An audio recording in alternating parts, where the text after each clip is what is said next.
Hello fellow makers, Adam Savage here. Today, we're diving into digital fabrication using SolidWorks. We'll take a simple idea, a wrench, and bring it to life on our computer screens. SolidWorks is just a digital workshop where we build with pixels before making real objects. The wrench is a perfect first project. Simple shapes, essential skills. Think of this as your first day in the shop. Let's learn the tools and get hands-on. Fire up SolidWorks and let's get started. When you launch the program, look for the new icon, usually a blank piece of paper. Click it and choose Part from the options. This is our digital block of clay. Now you're in the main workspace. On the left, you'll see front plane, top plane, and right plane, our virtual workbenches. For our wrench, select the top plane. Imagine it lying flat on a table. Click top plane, then hit Sketch. You're now looking straight down at your blank canvas. We're not just drawing lines, we're thinking in 3 dimensions. Every idea starts here, ready to become real. Let's get building. Ready? Let's sketch. We're in sketch mode on the top plane. Time to draw the wrench's outline. At the top, you'll see tools for lines, circles, and rectangles, our digital pencils. Start with the center rectangle tool for the handle. Click the rectangle icon, choose center rectangle, and start at the origin, the red dot in the center.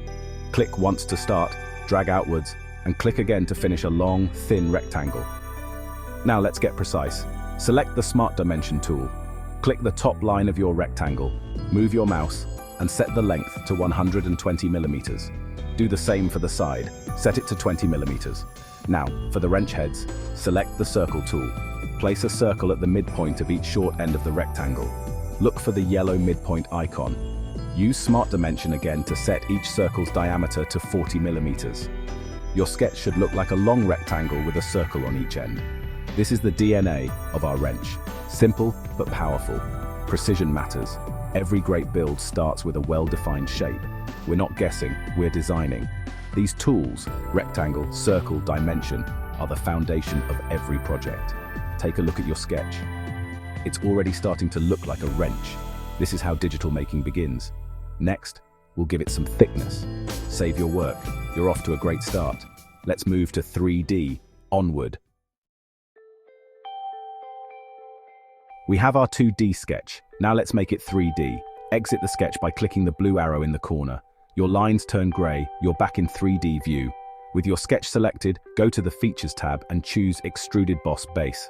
You'll see a yellow preview of your wrench with thickness. On the left, set the thickness, depth or D1, to 10 millimeters. Hit Enter and watch the preview update. Click the green check mark to finalize. Now you have a solid 10 millimeter thick wrench body. Rotate your view, hold the middle mouse button and move your mouse.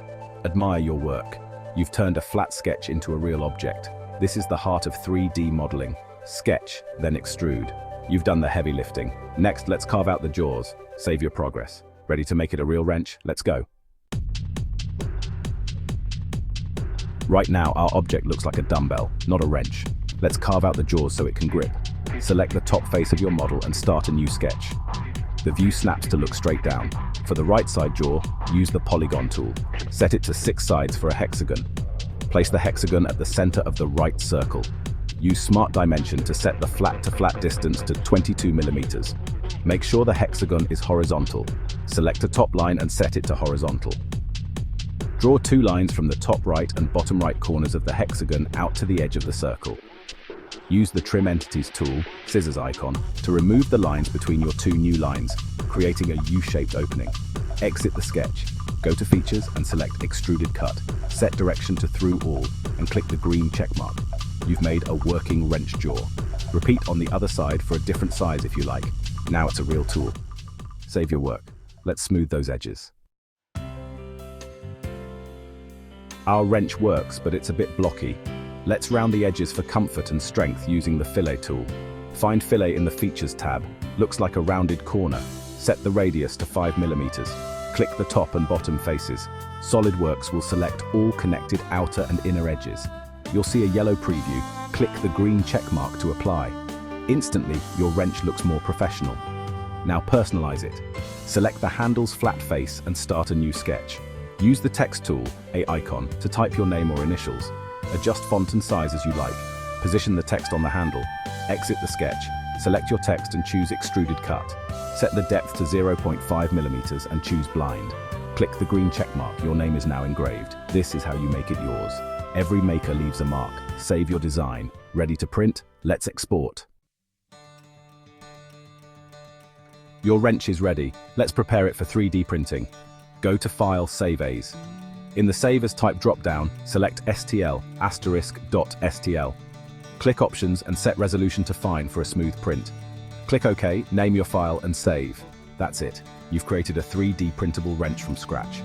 You learned sketching, dimensioning, extruding, cutting, filleting, and engraving. These are the building blocks for any digital fabrication project. Don't stop here. Try making other tools or custom parts. Experiment, iterate, and have fun. The digital workshop is yours to explore. If you get stuck, ask the maker community for help. Now go make something amazing. See you in the next build.